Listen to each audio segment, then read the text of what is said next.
Can we have a roll call, please? Certainly. Counselor Cassett, Here. Chair Lindell. Here. Counselor Rivera, Here. Councilwoman Villarreal, Present. and Counselor Romero Worth is excused. Correct. Chair, you have a quorum. Thank you. Are there any changes from staff on the agenda? Yes, we have one change. Staff requests the removal of item 6T from the Okay. agenda. All right. Move Change, to approve as, move to Thank you. approve as amended. all in favor, say aye. Okay, Madam Chair, what was that? 6? the country club water. Next, let's go to the, what items have been pulled? Certainly, Chair. Item N as in Nancy and Q as in quail have been pulled. N and Q, okay? Thank you. Can I have a motion to, I need a motion on this. Move for approval as Thank- amended. Thank you. Second. All in favor, say aye. Aye. Chair, this is the approval of the consent agenda. Yeah. So, okay, As So- amended, yeah. as So- amended. So Got it. there are Okay. those two items. And may I get, who made the motion and the second? I'm sorry. Motion and second? Great. Thank And you. before we get to the consent agenda, we have a presentation, audit update, Ms. Oster. Absolutely. Thank you so much, members of the Finance Committee. So I am happy to report that we are continuing to work on the FY22 audit. FY23 has mainly, Clifton Larson Allen has mainly shifted to FY23 now for their team.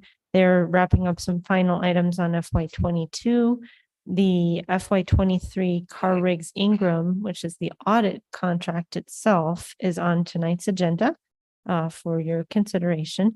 And we have our ongoing weekly meetings with Clifton Larson Allen on Mondays. We had that meeting this morning. Car Rigs Ingram, we meet with and CRI, both CLA and CRI on Tuesday afternoons. So we'll have that meeting tomorrow. We did submit the quarterly update to the state auditor's office on time on Friday, and you should have all received that by email. And Chair, that is my update for this evening. Great. So making progress, Yes, making progress. pushing through pretty well. Yes, we are working on the PBC items, which are the items that we provide to the auditors that they perform their audit procedures on. We're pretty much through the first list of PBC items. There's a couple of things we're still, rounding up and following up on. But that's good progress, getting through that first round of PBC items. Car Rigs Ingram, I'll get an update from them tomorrow, but I'm not aware of any issues at this time. Everything's proceeding with the audit. Okay, any questions from the committee? Thank you. Okay, so now we're going to move on to item N, which is request for approval of general services contract with Duke's Root Control. I know I pulled this. Did anyone else? Okay, so if you'll bear with me to ask just a couple of questions. Hi, thanks for being here tonight. I just had a couple of questions about this. Duke's Root Control has two different addresses in our packet. One is in Syracuse, New York, and the other one is in Illinois. I'm not sure why, but I think we should probably look into that before it gets to council. Okay. Secondly, the contract says that they're not allowed to do any subcontracting or assignment of the contract. Do they have a local office? How do we, okay, is there a company here called Duke's Root Control? I gotta have you speak into the mic. I don't know if they have personnel in Santa Fe, but they have personnel in New Mexico, I believe in Albuquerque. And the other thing is, I didn't see any, was this out to bid or did we look for, I mean, are there other companies? We're utilizing a cooperative. Right, but is there anything wrong with, this is a $1 million bid on this. Have we used them in the past? Yes, ma'am, quite a bit.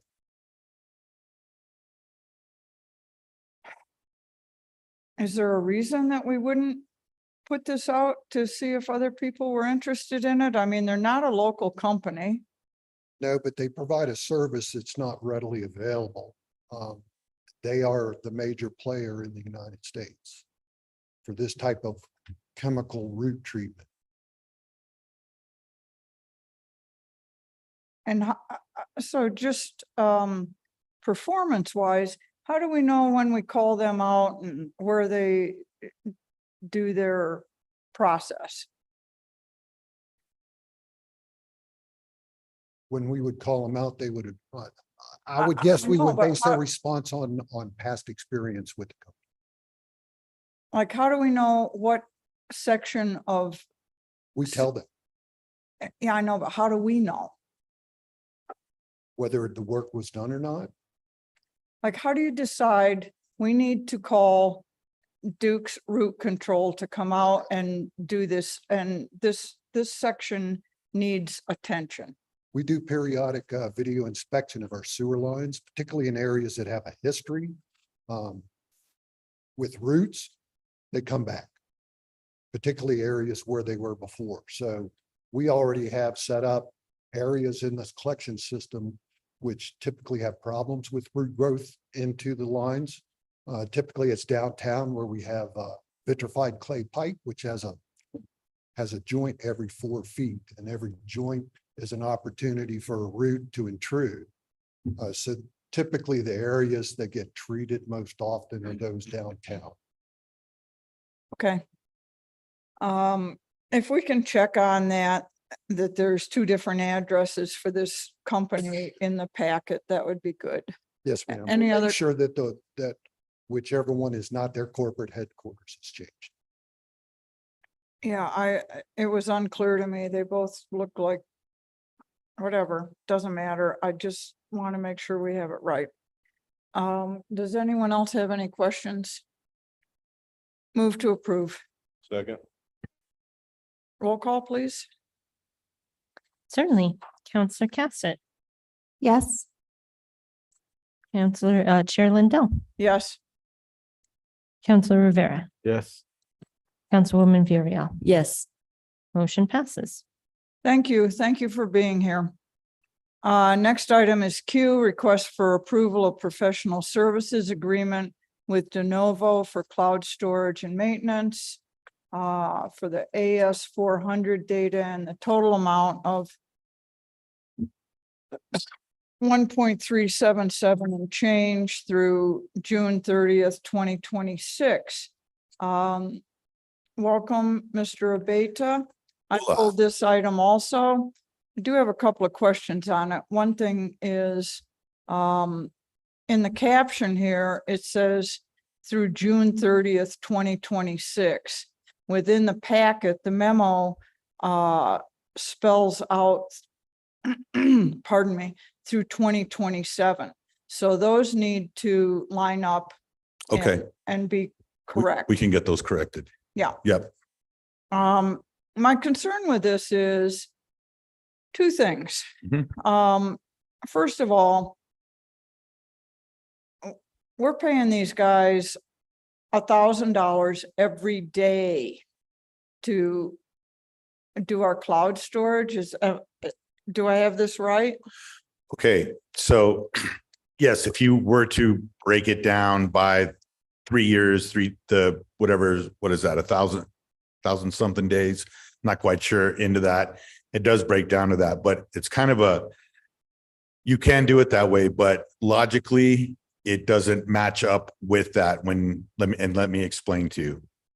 So what they're doing is, I'm sorry, that last part of the question, I just wanted to repeat it because I want to make sure I'm saying the right thing. But why are we doing that? Correct? Was that the question? Well, what are they doing for us Okay. to earn $1,000 Gotcha. a day? Gotcha. Gotcha. Okay, Chair, Madam Chair, members of the committee. So what they're doing is they are, first of all, doing two things. They're migrating our archives for the last 20 to 25 years that we have in that AS400 server, right?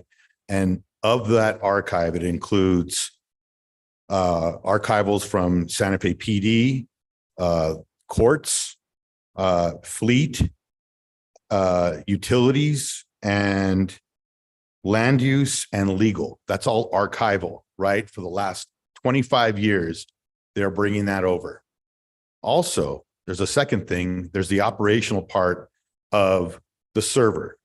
And what I mean by that is operational includes PD reports that they're doing for reports. They're putting reports over there.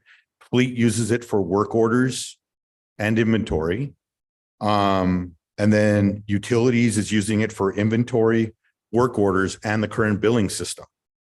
So that's the operational part. If we were to, when we move it from the AS400 server that's going to be obsolete and no longer supported by IBM in April of 2024, we need to move that information from that server to the cloud, which we're hiring de novo to do.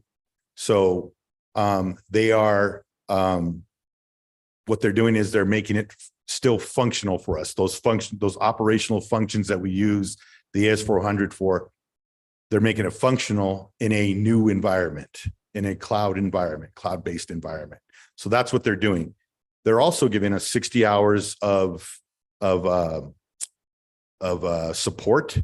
And also part of that is also licensing as well, that we're being charged for licensing to use the software that every software company charges now is licensing.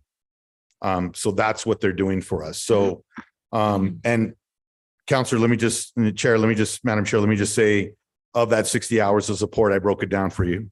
107, it'll come out to about $107,000 of that 1.3 is of that 60 hours. And then $40K a year for the licensing fees that we're paying for them. Now, with that, once we get that all done in that 3 years, us as a city, we're going to need to, get out of that AS400 mindset, right?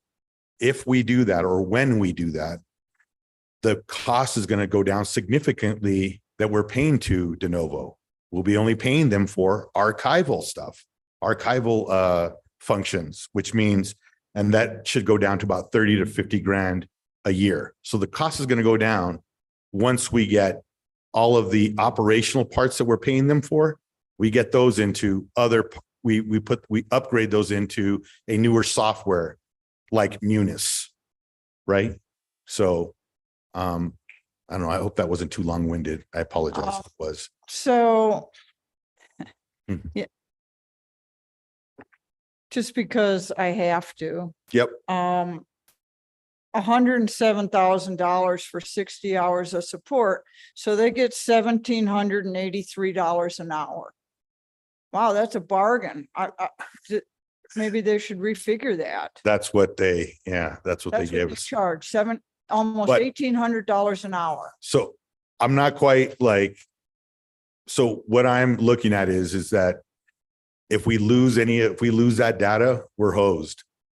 I don't know if you could say that in a public You meeting. did, so I'm keep sorry. going. I'm turning red now. I'm embarrassed. So here's the thing. When we get them on the phone and they start the clock, Mhm. we're all business. That's right. And good thing I will not be on the clock. I won't be on the phone with them. $18 an hour is, I think, a horrifying Yeah, amount of money for them to charge us. yeah, And my other concern was that, once we do this migration and they've had their 1.4 million from us, then what? Which I think your answer was, that then we're just into a storage situation? We're in a storage And we should situation. go We're down paying to the significantly less, $1,000 a year? 30 to 50, yes. Okay. Yes, ma'am. Does anyone else have questions?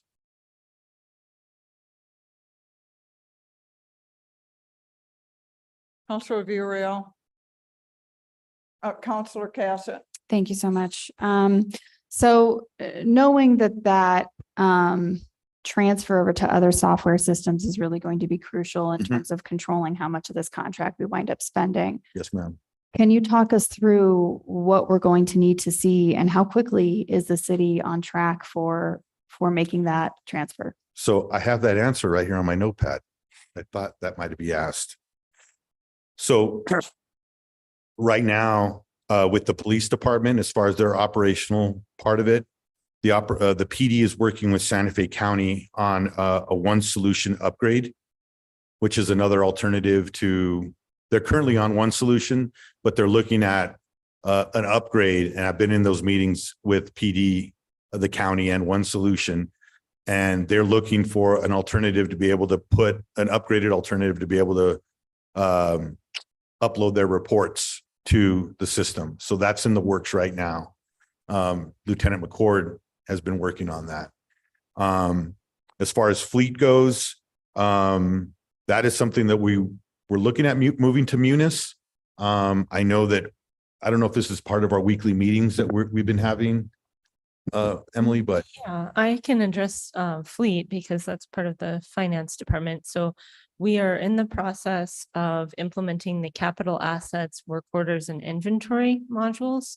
And like Joe mentioned, we have a project team that's been meeting on that. That was identified as one of the top 5 IT priorities citywide after the Munis upgrade. So we do have a project underway to implement that functionality in Munis, which will get it out of the AS400. So a number of our Munis priority projects that my team is working on have to do with getting off of the AS400 and getting everything that remains in E1, the old JD Edwards E1 system, out of that system and into Munis. and then as far as utilities go, I know that they're currently working on the advanced utility billing software. So, but I'm not the project manager on that, so I really can't speak to that. All I can say is so there's those 3 things. And those are the 3 operational parts of why we're paying, part of why we're paying so much that we'll be hopefully out of in 3 years. And so utilities, we've had plenty of conversations around that one. So if both PD and fleet, it sounds like we are in process. Are you able to give a time frame at this moment? I couldn't. That's something that I would have to talk to the team about and see where we're at. I have to get an update from Lieutenant McCord on that too as well. And then as far as I think it'd be more in the place of finance to speak to that than it would be. Yeah, Sorry I'm to not punt there. familiar with PD, so I can't speak to that one, but I Yeah. can say that, the Munis project is at the top of our list, in terms of citywide IT priorities. So my goal is to get that one implemented by June 30th of next year, so we can use it for FY25. We would have liked to have it in place for FY24. And, we got to get the right staffing. We do have a project team assembled, and my goal is to finalize the scope by early October on that project. It's going to touch a lot. It's, not just finance fleet, it's going to touch our fleet groups and all of the other divisions, for example, transit, fire, PD, ESD, they all have their own fleet groups that have inventory. Capital assets, of course, exist all over the city. I mean, most of the, buildings and real property are in facilities, but everyone owns vehicles and equipment, and it's a lot of moving parts and pieces that are going to touch a lot of folks within city government. So I want to make sure that we really have a robust training plan and that we roll it out in a strategic way, and that I have staff in the finance department to lead it and to be a champion of that project. So it's underway, but it's going to take a little bit of time, and I think we need to do it right. So that's, but that's the timeline that we're looking at. I hope to have it in place by July 1st so we can use it for FY 25. Okay, great, thank you. Mhm. And then if we're able to get an update on the PD, that'd be wonderful. Yes, Other update. absolutely. Great. Yep. Thank you. Mhm, No no further problem. questions. Else, Counselor Villarreal. Thank you, Madam Chair. Thank you for giving us what seems to be a complicated project. And I guess what I'm curious about is de novo. How did we decide on de novo? And did we look at other partners or other contractors for this particular need? So, Counselor, I can speak a little bit to that, and Joe as well, please chime in. So AS400 technology is old. Right. It's from the 90s. And so IBM, one of the issues that we have is that IBM is discontinuing their support of it. And I understand one of the main reasons for that is because the people that know how to work on these systems are not working anymore, or, not available That's right. to do this type of work. So we chose to utilize a GSA, which is a federal price agreement, a general services agreement. And that benefits the city because it allows us to leverage the collective purchasing power of the federal government and of government entities all over the country. So general services agreements are not always, the best prices, but generally speaking, it's a way to get the best possible prices. As Councillor Lindell touched on, it's still extremely expensive. But we are by no means the only governmental entities in this situation. A lot of governments are still using JD Edwards and E1 that runs on this AS400 platform. So what I would say is that this purchasing method, this purchasing vehicle allows us to leverage that collective purchasing power of the federal government and, other governmental entities in the United States to get the best prices and to have access to a vendor that will provide these services, because that's even challenging, as I said, to find someone who can do this on this technology that's, 25 years old. That was pretty good. And the other thing is, if they're on the federal price agreement and you indicated they may not be the cheapest, but if they're on that list, they are reputable. Do they have certain standards they have to meet? They do, Councillor Villarreal, the federal government has a process where, vendors that are not performing according to federal standards are suspended or debarred. If they breach a contract or if they do something that, violates federal law, the vendor is placed on the suspended or debarred list and they won't do business with them anymore. So that's another good point. We have the vetting and the oversight that comes along with doing business with the federal government when we utilize a GSA award. And are there other folks, other companies that also do this work that are on the GSA? I don't want to misspeak, but I know that our department, our IT folks that were looking for it, we're having a hard time finding people that were still supporting AS400 technology because it's so old. Right. So I know that when this company stepped up, that came through. Oops, I turned off the microphone. That they felt confident that this company could do what we needed them to do. Okay. And there was, I didn't know if Audrey could share any insight on that, or I don't know. Thank you. Hi there, Hi. Andrea Beta. The question, did we do our due diligence with other vendors? And we did. So this was the company that was going to do the best for the amount of money. The others were going to be expensive. They also helped us with the coding, and the other vendors wouldn't provide us with that support. And so that the cost would be a lot more. Coding, is that what you said? SQL codings. So SQL? yes, it's a language. Okay. And that's needed. Maybe you could tell us what's, how It's needed. that's, It's just like mainframe coding. got it. It's the language that makes up everything within mainframe. So we needed a company that could support us in that because that's what we have, all of our archival.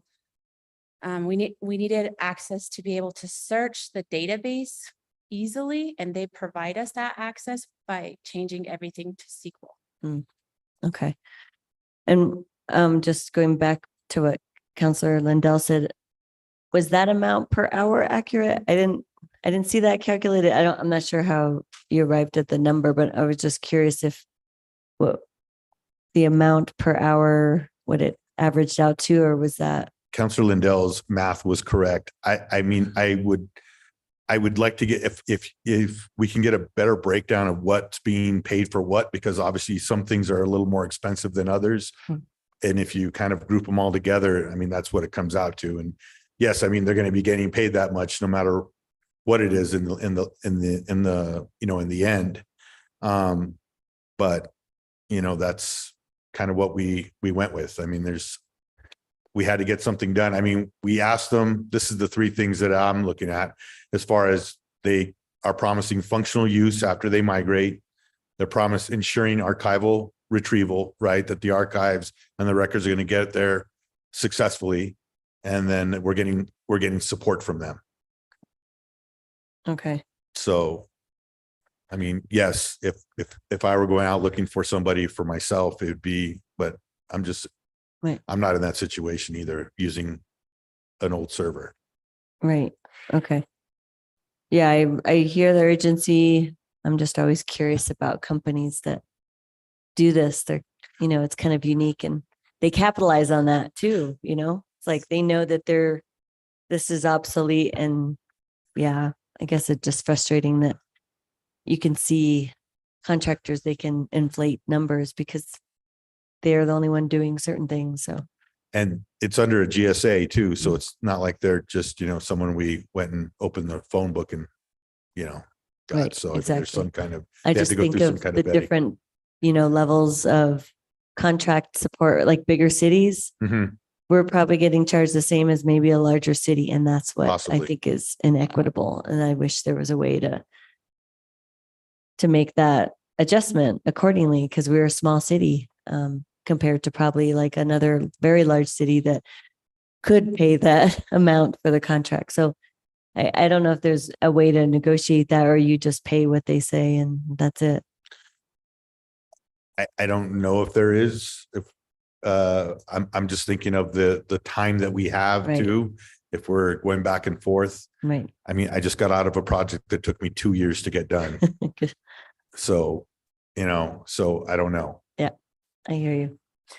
Counselors, we could choose to do our own procurement on this, which, you know, it is a path that we could choose. It may end up with the same result. It may end up with higher pricing. But I also just wanted to highlight that this is a 4-year contract. So the cost per year starts at 237,000 for the current fiscal year. And then for FY 27, it goes up to 306,312. So just wanted to highlight that the 1.15 million is for 4 years. Got it. Yes. All right. That's all I have. Thank you. Counselor Rivera. Thank you, Madam Chair. So just so you know how old this system is, I used to use it in the fire department. So it's really old. I'm surprised we haven't done this a lot sooner. But that's a question of, you know, I didn't hear the fire department mentioned in that. Did they already convert? I don't have it in there, and I did review with the IT folks before, and they had just mentioned that it was Santa Fe PD archives and municipal courts. They didn't mention fire.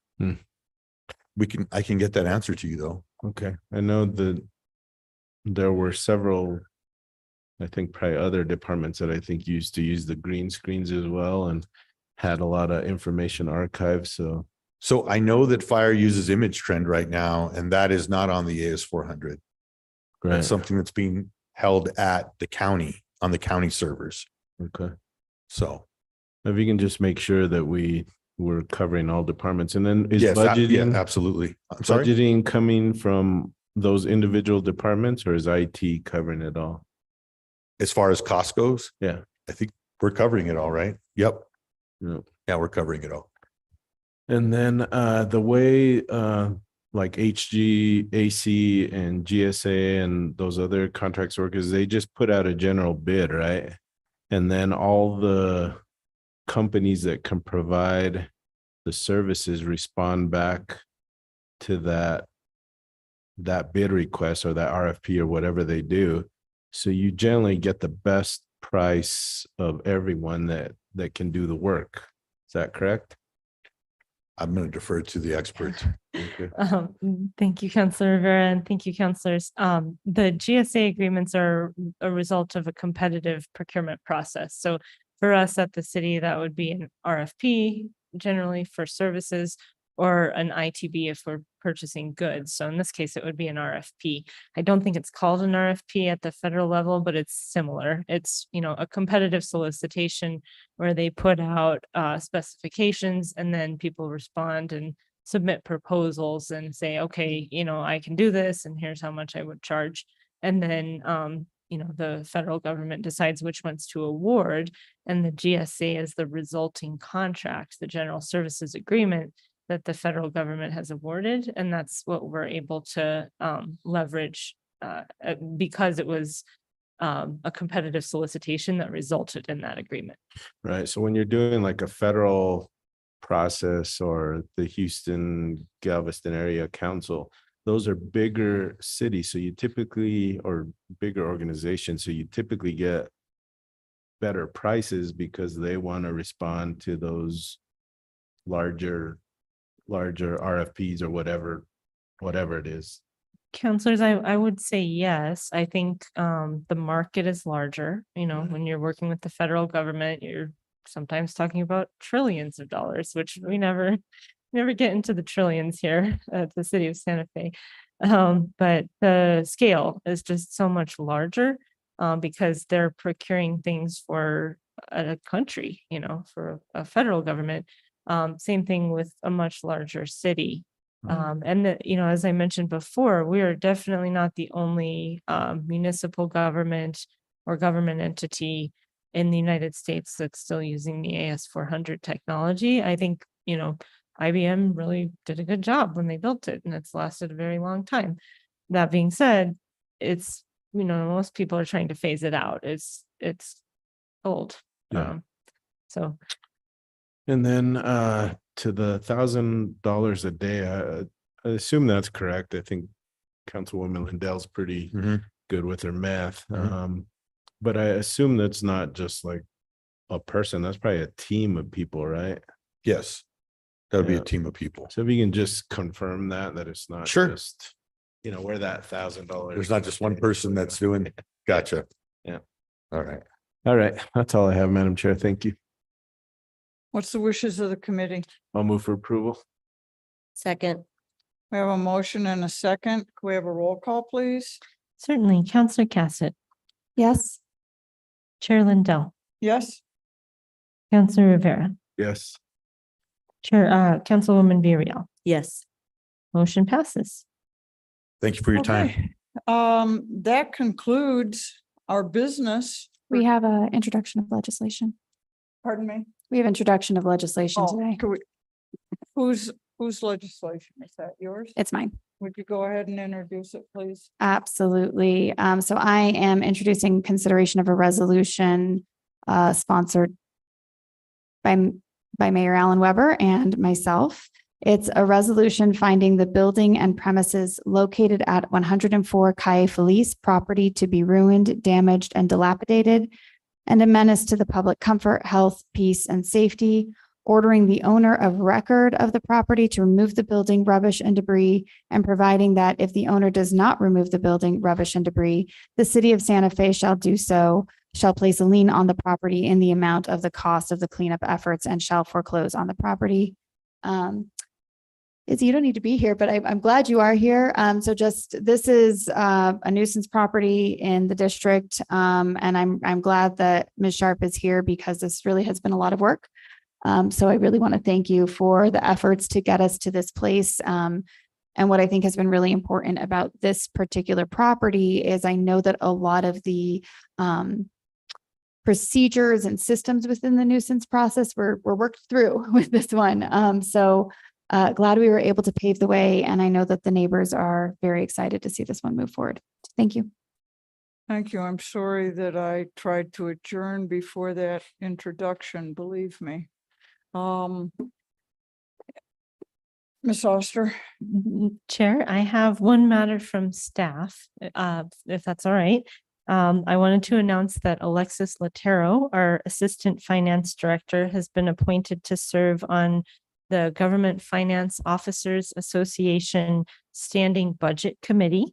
So I wanted to congratulate Alexis for that appointment. She's going to be serving a 3-year term that began on Friday, September 15th, and will go through September 15th of 2026. So as a part of that role, she'll be attending 2 annual conferences, the GFOA annual conference, and which is in June, and then another event at the Government Finance Officers Association in January. So wanted to give a kudos and a shout out to Alexis for that exciting appointment. It's great to have a team member serving on a national organization like that. And I'm excited that she's going to be teaching us all the best practices nationally around budgeting. So it's going to be great. please give her congratulations from the Finance Committee. That's a real honor. Certainly, I'm sure I speak for the committee. We believe that she earned that honor. She came in and has just done a terrific job for us. We're deeply appreciative through some rather trying times. Anything else? All right, we are adjourned.